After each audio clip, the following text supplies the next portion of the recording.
Hey guys, welcome back to Filter Coffee Football. We are here to talk about Champions League football.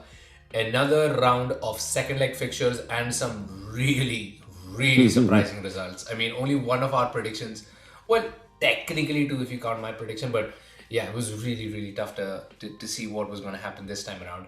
But yeah, before we get into that, please, as always, like, share, subscribe, help us grow. We're doing really good so far, and we want to just keep doing better. Let us know how we can do, what we can do to improve our content. And yeah, let's dive right in with the first pretty much a laissez-faire result.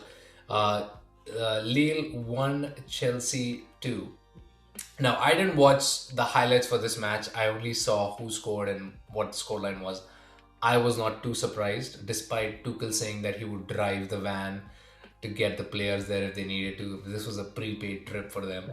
And of course, from what I've heard, Champions League matches are exempt from the Yeah, 20k pound limit that they have on travel and other stuff. So, I mean, they can at least travel comfortably when it comes to the Champions League at this it's point. it's a nice rallying call to get sympathy votes, man. I mean, he's playing it up to the media. The credit to him. Any manager should do that because I mean, in their defense, if if that gets your support, then why not? it is a tough situation to be in, but they are definitely making the most of it. And Yeah, they got their win. They're up 4-1 on aggregate. Nobody is surprised with this result, even though Lille are a decent team, they're never going to be living up to Chelsea, right? definitely not. But yeah, I mean, their players really hitting form again. I mean, Havertz really hitting form again, which he really needs because, I mean, a certain £100 million striker is not. Unhappy. But yeah, let's gloss over this one and let's move on to the more spicier takes. Ajax nil, Benfica 1.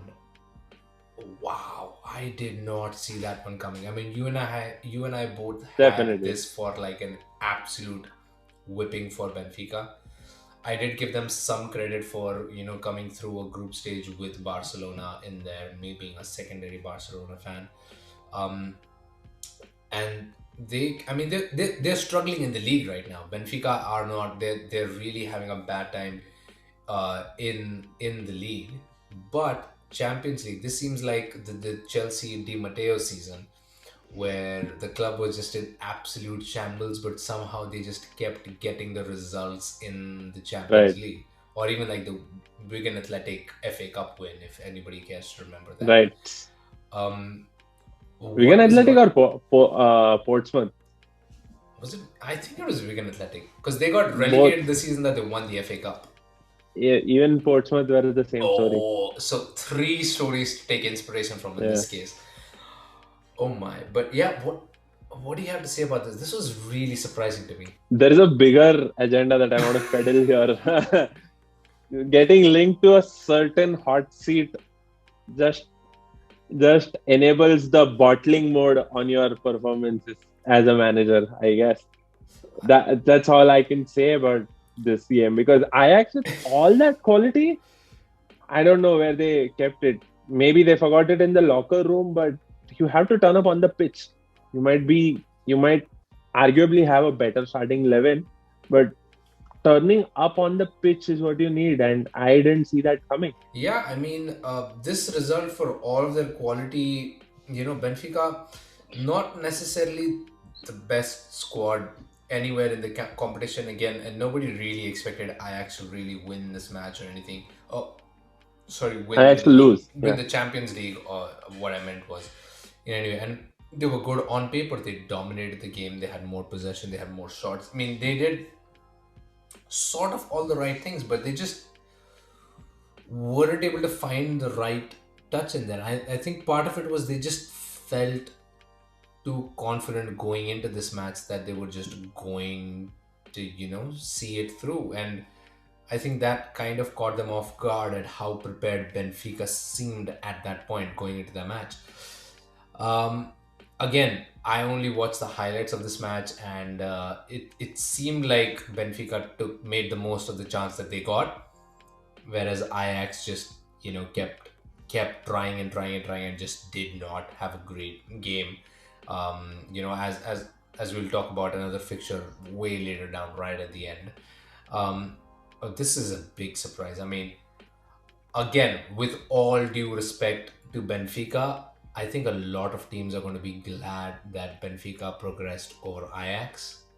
Because if they draw them, I think most of their teams at this point are going to be a lot more comfortable facing this Benfica side Definitely. over that over this high potential Ajax. I mean, at one point we were touting Seb Haller, even if they progressed one more stage in this competition, maybe in with a shout for the UCL Golden Boot, but True. no goals scored this match, and Lewandowski had already overtaken him. I wonder if he got cold feet in the dressing room after having a memory of that amazing performance by Lewandowski. Um, Jumping in, jumping on, moving on. yes, definitely moving on to a result that I was definitely quite bullish on is the Villarreal result. The Juventus 0, Villarreal 3. Oh God, I mean, I need to look this up. So Juventus last season they bottled it against Porto. I think the season before that they lost to Ajax, who were at that point in that season still considered like a young up and coming team. I mean, they went on to do really great things, but it was still an underdog team against that Juventus. So Juventus, Porto, former Champions League winners. So again, decent pedigree at least in the history of those clubs. Down to Villarreal, who don't have really any pedigree in the Champions League.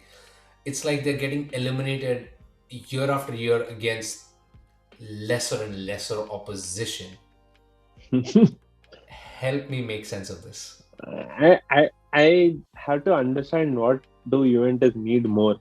Like they've got the best striker in Serie A right now, the hottest property in Serie A. They poached. They arguably have a good midfield right now. The defense, I understand. Yeah, it's a little old, but they still have Matthias Delight. Sorry if I got I that mean, wrong. and Yeah, and Rugani, who played this match and conceded a very crucial penalty as well. I think they've become tactless or they've forgotten how to form an identity. Allegri seems to have lost whatever bearing he's had because he seems far too rigid and maybe he's not reading the game because the game is of two halves, right? And after the first half, anybody who can see would have said that this team needs a change somewhere, either tactically or personnel wise. But just continuing with the same drab is not going to magically yield you better results. Juventus eventually suffered, and I think they underrated Villarreal way too much. They thought Villarreal would be a walk in the park. And guess what? Juventus were walking around the park while Villarreal were doing the job. I mean, yeah, a couple of really sloppy penalties, which again, if you're saying okay, Allegri is taking it back to old school is like high class defending, which Juventus did not do, because they conceded two penalties, and they conceded a goal off a set piece, which is just that's the epitome It of bad defending at that point. I'd like to believe that the reason they got Allegri back was to re-establish their dominance in Serie A at this point. Because from all the evidence that we have, it seems like the only reason that they got rid of Allegri was because they were dominant in the league, which they took for granted. And they needed to then focus on a manager who can come in and win the Champions League. In that hunt, they lost all credibility that they had in the league and have since been fairly bad. With they'll probably still qualify in the Champions League thanks to recent form in the league.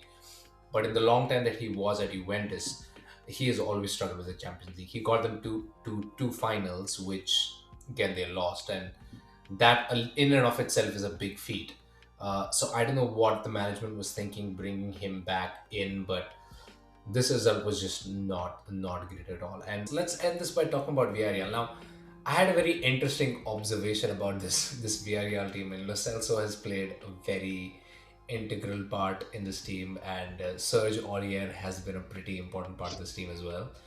That's a diss on Tottenham, obviously, but also a diss on Arsenal in a way that Unai Emery is the manager managing this team. So where Spurs and Arsenal have been trying to get to and have failed. Apparently, Villarreal have succeeded by just having faith in players and using them in a slightly more manageable role. Again, this is in all instances a freak performance, and I do not expect Villarreal to win the Champions League. But just to throw things into contrast, I thought it's just funny to think about the situation the way it is. But yeah, let's move on to not necessarily the biggest. I still think the Villarreal upset is the biggest upset. The Juventus upset is the biggest upset of this fixture. But obviously, the biggest fixture of this game day had to be Manchester United versus Atletico Madrid At Old Trafford. at Let's Old not Trafford. forget that. No, at Old Trafford after a win against Spurs in the top four race after a Cristiano Ronaldo hat trick. It's Spurs. Spirits could not have been higher, but I assume somebody from the Tottenham Hotspur team just rubbed shoulders with Ronaldo on the way at the 90, because this match it was one of those things. It was like the Crystal Palace versus Manchester City fixture where it did not matter how long the match went on for.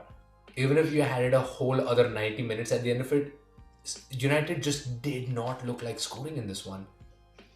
This felt like a very vintage Atletico Madrid performance, a performance that they have Right. honestly been struggling with in recent memory, because their defense hasn't been as good. They've been leaking goals. Exactly, but this felt like a very vintage Atletico Madrid performance in terms of awesome defending, really balls to the walls defending. Old school. Yeah, Very really old school. rough, rash tackles. They did just enough to get a foul, but not enough to get a yellow card. Blast away. I know you have lots of things to say about this. I mean, this is okay. People are hyping up Mr. Champions League, but hey, he's no better than Messi right now. Both are out. Like, what are you going to argue on? Who scored more goals? Because again, if there's no end result, what's the point of having individual honors? I I have no other words. And you have Harry Maguire, who's still playing.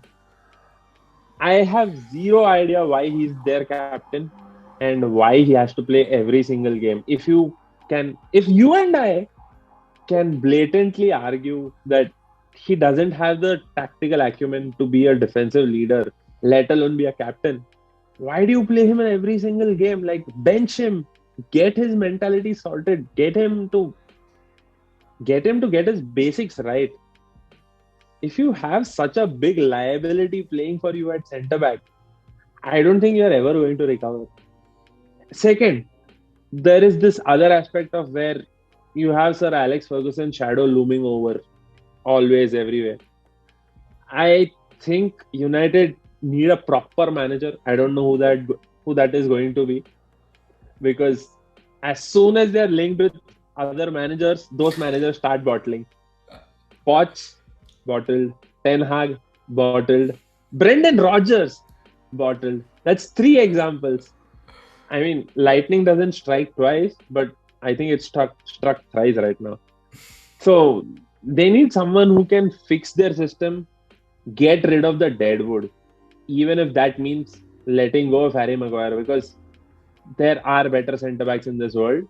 And let's not be dumb enough to admit that if you've paid 80 million, he has to be good. Well, yeah, United definitely a lot more buoyant going into the fixture, a lot less effective during the match. I mean, they actually had a pretty decent first half.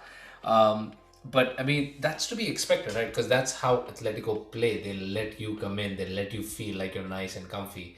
And for me, I mean, across the two fixtures, Renan Lodi, an assist in one match, a goal in the second match, easily the man of the match across the two legs for me.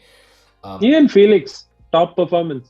Top Yeah, performance in in the fact, first game. in fact, in this game, I thought Griezmann was really good. He really tracked back a lot, did a lot of the defending, a lot of the tactical fouling. I mean, that one foul that he made on Maguire. I mean, you knew that Maguire had the ball. All he just pushed him off because, like, yeah, you're not going to make a pass. As simple as that.